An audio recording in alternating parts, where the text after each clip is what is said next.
श्री गोपाळ कृष्ण भगवान की जय। लीळा नंबर 27। विवाह स्वीकार। सर्वज्ञ एका गावाला झाडाखाली बसले होते, तेव्हा घोडे विकणारे व्यापारी तेथे उतरले। ते सर्वज्ञांजवळ आले। त्यांनी सर्वज्ञांना हे कोणीतरी राजकुमार आहेत असे समजून घोड्याच्या जाती विचारल्या। सर्वज्ञांनी सांगितले, जाती शुद्ध घोडा असा असतो की अनेक लोकांमधून कोणी एकाने जरी त्याला खडा मारला तर तो त्या खड्या मारणाऱ्याकडेच रोष बुद्धीने पाहत राहतो। मग घोडे विकणाऱ्यांनी सर्वज्ञांना विनंती करून आपल्या तंबूकडे नेले। मग तेल उठणे लावून सर्वज्ञांना आंघोळ घातली, पूजा केली, वस्त्रे समर्पित केली, जेवू घातले, बसण्यासाठी घोडा दिला। सर्वज्ञ मुख्य नायक व बाकी सर्व त्यांचे सेवक म्हणून राहू लागले। असे औरंगजेब आले, घोडे विकणारे आले म्हणून लोक घोडा झाले। घोडे विकताना सर्वज्ञ घोड्याची वैशिष्ट्य सांगायचे। हा घोडा अमक्या जातीचा, अमक्या गुणाचा, अमक्या लक्षणाचा, हा घोडा एवढ्या किमतीला मिळेल। घोड्याचे व्यापारी म्हणायचे, सर्वज्ञांमुळे या घोड्याची जास्त किंमत मिळाली।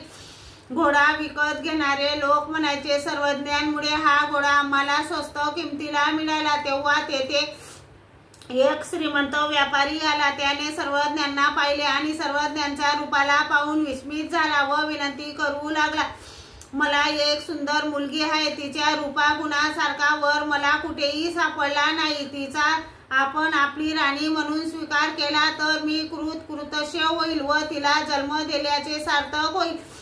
सर्वज्ञ म्हणाले, आम्हाला तर जाती कुळ नाही, भाऊबंदही नाही। त्या व्यापाऱ्याने म्हटले, नसे ना कोणी, स्वतः सर्वज्ञ हेच तर जाती कुळ व सर्वज्ञ हेच सर्वांचे भाऊबंद नव्हे। सर्वज्ञ म्हणाले, परंतु आमच्या जवळ कार्य करायला काहीच द्रव्य नाही। यावर त्याने म्हटले, माझ्याकडे सर्व तयारी आहे। तेव्हा घोडे विकणारे व्यापारी म्हणू लागले, जी हे सर्व आपले नव्हे।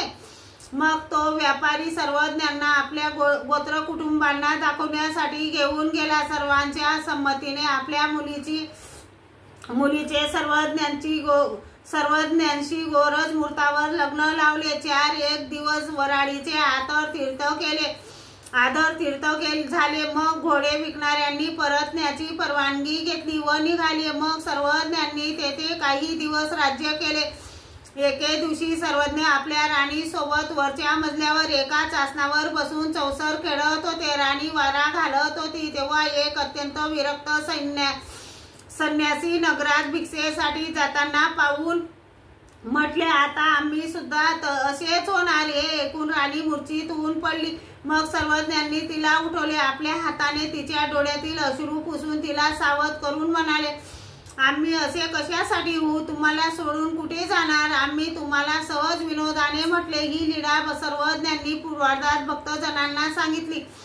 त्यावेळी महादायसाने सर्वज्ञांना विचारले, जी आपण तिला सोडून गेले, मग आपल्या मागे ती कशी राहिली? सर्वज्ञांनी सांगितले, आम्ही